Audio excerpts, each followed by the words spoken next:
सास बहू का लिव इन रिलेशन। नेहा खुले विचारों वाली लड़की थी। अरे नेहा, क्या दिन में सोती है? ससुराल में ऐसा नहीं चलेगा। वहां तो काम करना पड़ेगा, काम। जितना काम होगा कर लूंगी माँ, पर अगर कोई ये कहे कि सारा आराम छोड़कर सिर्फ काम ही करना है तो ना भी ना, मुझे नहीं करनी शादी। अरे कैसी बात कर रही हो? अच्छा चलो जाकर नहा लो, मैं नाश्ता लगा देती हूँ। फिर तुम्हें कॉलेज भी तो जाना है। नेहा कॉलेज के लिए निकल जाती है। वो सोचने लगती है कि ससुराल में वो कैसे मैनेज करेगी। क्या हुआ नेहा, परेशान लग रही हो? अरे यार, तू तो मुझे जानती है ना, मुझे अपनी लाइफ बिल्कुल परफेक्ट चाहिए, लेकिन लग नहीं रहा लोग मानेंगे। यार, कहीं मेरी शादी ऐसे घर ना हो जाए जहां मेरी जिंदगी ही नरक हो जाए। अरे मैंने ना कल एक इंग्लिश फिल्म देखी थी, उसमें भी कुछ ऐसी ही समस्या थी हीरोइन की। अच्छा, तो फिर क्या किया उसने? उसने तो अपने होने वाले पति से साफ साफ कह दिया कि वो पहले उसके घर कुछ दिन तक बिना शादी के रह कर देखेगी, और अगर ठीक लगा तो ठीक, वरना तेरे मेरे रास्ते अलग। अरे हाँ यार, ये तो बिल्कुल सही आइडिया दे रही है तू मुझे। चल मैं तो चली, थैंक्स यार, तूने मेरी प्रॉब्लम सॉल्व कर दी। ये बोलकर नेहा खुशी खुशी वहां से निकल जाती है, लेकिन पीछे से उसकी सहेली कहती है, अरे नेहा, नहीं नहीं, कुछ नहीं सुनना मुझे। ये बोलकर वो वहां से चली जाती है। हे भगवान, पूरी बात सुने बिना ही चली गई। अरे वो तो विदेशी फिल्म थी, वहां सब चलता है, लेकिन ये तो भारत है, सभ्यता और संस्कारों वाला देश, जहां शादी से पहले लड़की को ससुराल में नहीं रखा जाता। खैर, नेहा मस्त होकर घर आती है। नेहा, कल तुझे लड़के वाले देखने आने वाले हैं, और हाँ, इस बार कोई बहाना नहीं चलेगा।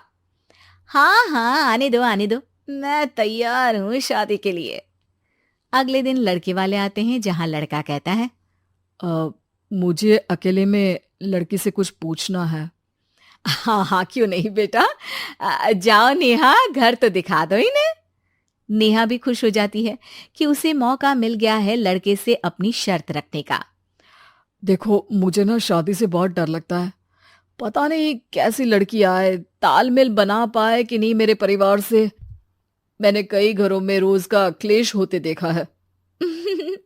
तुमने तो मेरे दिल की बात कर दी। मैं भी यही सोच रही थी कि भाई सास तो अच्छी होनी चाहिए, पति सपोर्ट करे ना करे, रहना तो पूरे दिन सास के साथ है। लेकिन मेरे पास ना इसके लिए एक बहुत अच्छा आइडिया है। अच्छा, कैसा आइडिया? क्यों ना शादी के पहले मैं कुछ दिनों तक तुम्हारे घर आकर रह लूं, तुम लोग मुझे समझ लेना, मैं तुम लोगों को समझ लूंगी। ठीक लगा तो शादी, वरना टाटा बाय बाय। क्यों? लड़के को नेहा की बात में दम लगता है। वो घर के सभी लोगों के सामने नेहा की बात रखता है। अरे पागल हो गई है क्या? ये कैसी शर्त है? अरे शादी से पहले मैं क्यों तुझे किसी और के घर भेजूंगी रहने? अरे लड़की के ख्याल तो 20 साल आगे के हैं, इतनी भी खुले विचारों वाली लड़की नहीं चाहिए हमें। अरे माँ, क्या बुरा और गलत बोल रही है ये? रहना तो हम दोनों का है ना। कल को कोई परेशानी आई तो तुम सब तो ये बोलकर निकल जाओगे कि जिंदगी तुम लोगों को ही निभानी है। तुम लोगों को जो करना है करो। तब क्या करूंगा बताओ? सबके समझाने पर वो लोग मान जाते हैं। वाह, मैं 2-3 दिनों में पैकिंग कर लूंगी, तो आकर मुझे ले जाना। और नेहा पहुंच जाती है विशाल के घर। आओ आओ, ये रहा तुम्हारा कमरा।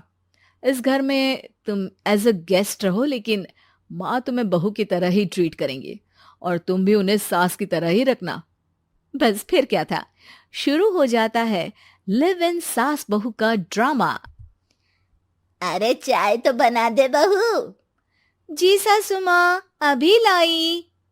नेहा चाय लेकर आती है कि बस चाय लेकर आई हो, इसके साथ पकोड़े भी ले आती। लेकिन आपने तो बताया ही नहीं कि आपको चाय के साथ पकोड़े भी चाहिए। हाँ हाँ, अब तो पता चल गया ना। रात को खाना खाने के बाद नेहा किचन में खटर पटर कर रही होती है। क्या हो रहा है वहां नेहा? माँ जी, मैं ना रात को अदरक वाली चाय पीकर सोती हूँ, ये मेरी आदत है। अच्छा, तो जरा मेरे लिए भी बना देना। दोनों सास बहू रात को चाय पीती हैं। अगले दिन, नेहा, मैं मंदिर जा रही हूँ, मेरी साड़ी निकाल कर बेड पर रख दे। नेहा सास के लिए साड़ी निकाल कर रख देती है। वो देखती है कि उसके आने के बाद से सास ने घर का कोई भी काम करना छोड़ दिया है। यार मैं क्या करूं? ऐसा ससुराल तो मुझे नहीं चाहिए था जिसमें मैं ही सारा काम करूं। मैं तो ऐसा घर चाहती हूं जहां सास और बहू दोनों मिलकर किचन में काम करें। हे भगवान, रात को चाय पी ली, पेट में गैस बन गई, अब तो चला भी नहीं जा रहा है। मुझे तो ऐसी बहू चाहिए जो हेल्थ के प्रति कॉन्शियस हो, क्योंकि वो ठीक रहेगी तभी तो मैं ठीक रहूंगी। दोनों समझ जाती हैं कि वो लोग एक दूसरे के लिए नहीं बने हैं। अगले दिन, नेहा, जरा चाय तो ले आना। नेहा चाय के साथ चिला भी बनाकर ले आती है। सास खा पीकर सो जाती है। अगली सुबह, तेरी बुआ सास आ रही है, उसे मैंने तेरे बारे में बताया है। तभी वहां गंवार सी एक महिला आ जाती है। चलो यहां से निकलो, कुछ नहीं है खाने के लिए, जाओ। ए नेहा, तमीज से बात करो, ये मेरी ननद यानी आशीष की बुआ है। हाय रे दैया, इतनी आकड़ वाली लड़की! अरे यही है ना जो शादी से पहले ही आकर बस गई है यहाँ पर। बस नहीं गई हूं, बसना है या नहीं ये डिसाइड करने आई थी, लेकिन इन लोगों के रिश्तेदार इतने गंवार हैं तो मैं तो ना कर रही इस घर में शादी। अरे भाभी, अरे क्या कमी थी हमारे आशीष में जो आपने ऐसी लड़की की शर्तों को मान लिया?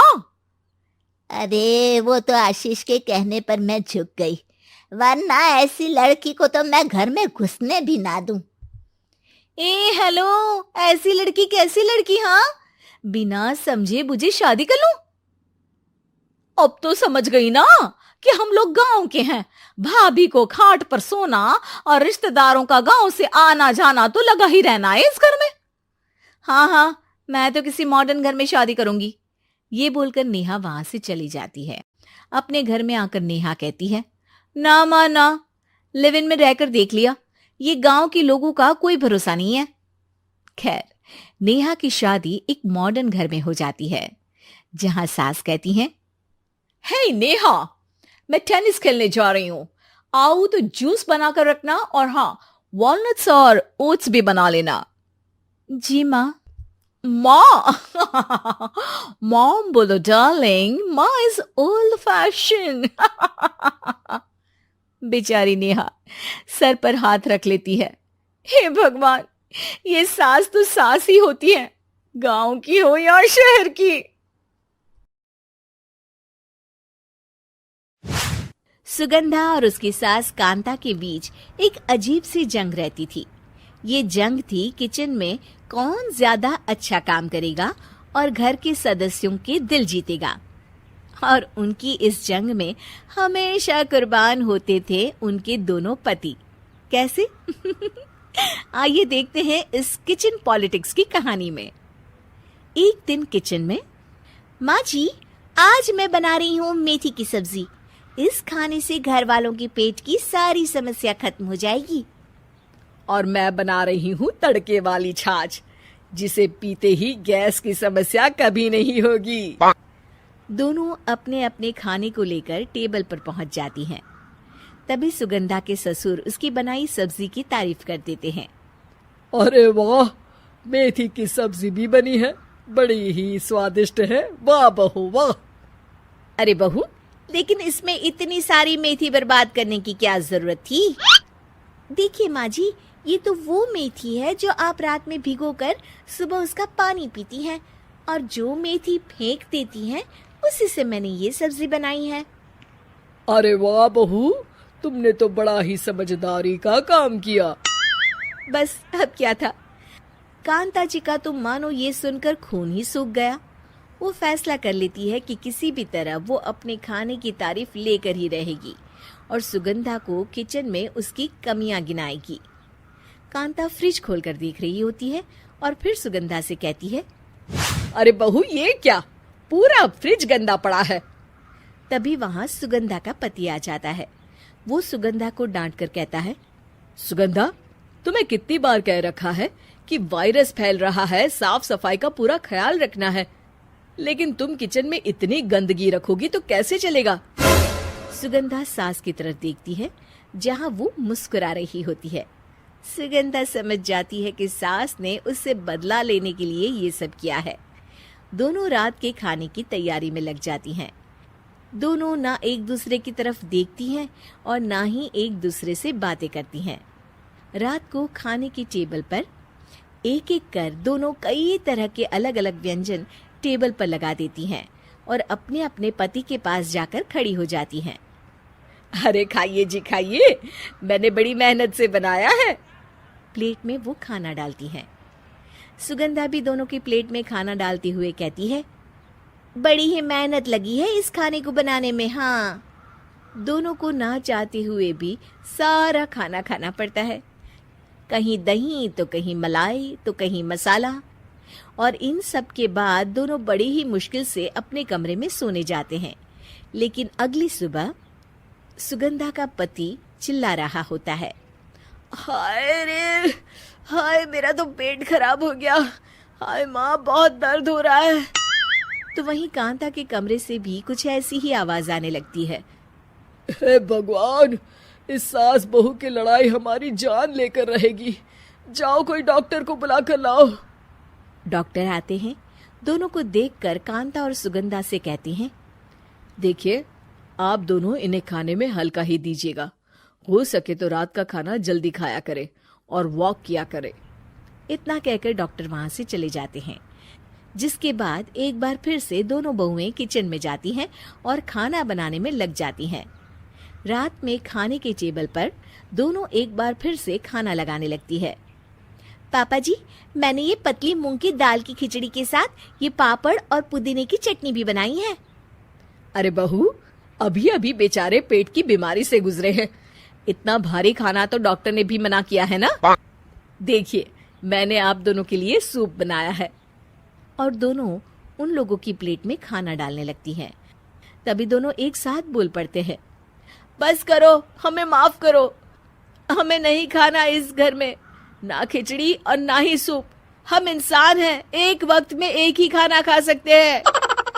बस करो, हमें माफ करो, हमें नहीं खाना इस घर में ना खिचड़ी और ना ही सूप। हम इंसान हैं, एक वक्त में एक ही खाना खा सकते हैं। इतना कहकर वो दोनों वहां से चले जाते हैं। कहानी का अंत। आप लोग उम्मीद कर रहे होंगे कि अंत में सब ठीक हो जाएगा। नहीं जनाब, अगर सास बहू के बीच सब ठीक हो जाए तो आप ये सीरीज देखे ही क्यों? तो मजा लीजिए इस चैनल में सास बहू से जुड़ी कहानियों का, क्योंकि ये ऐसा रिश्ता है जिसकी मिठास उसकी खटास में हमेशा ज्यादा ही रहती है।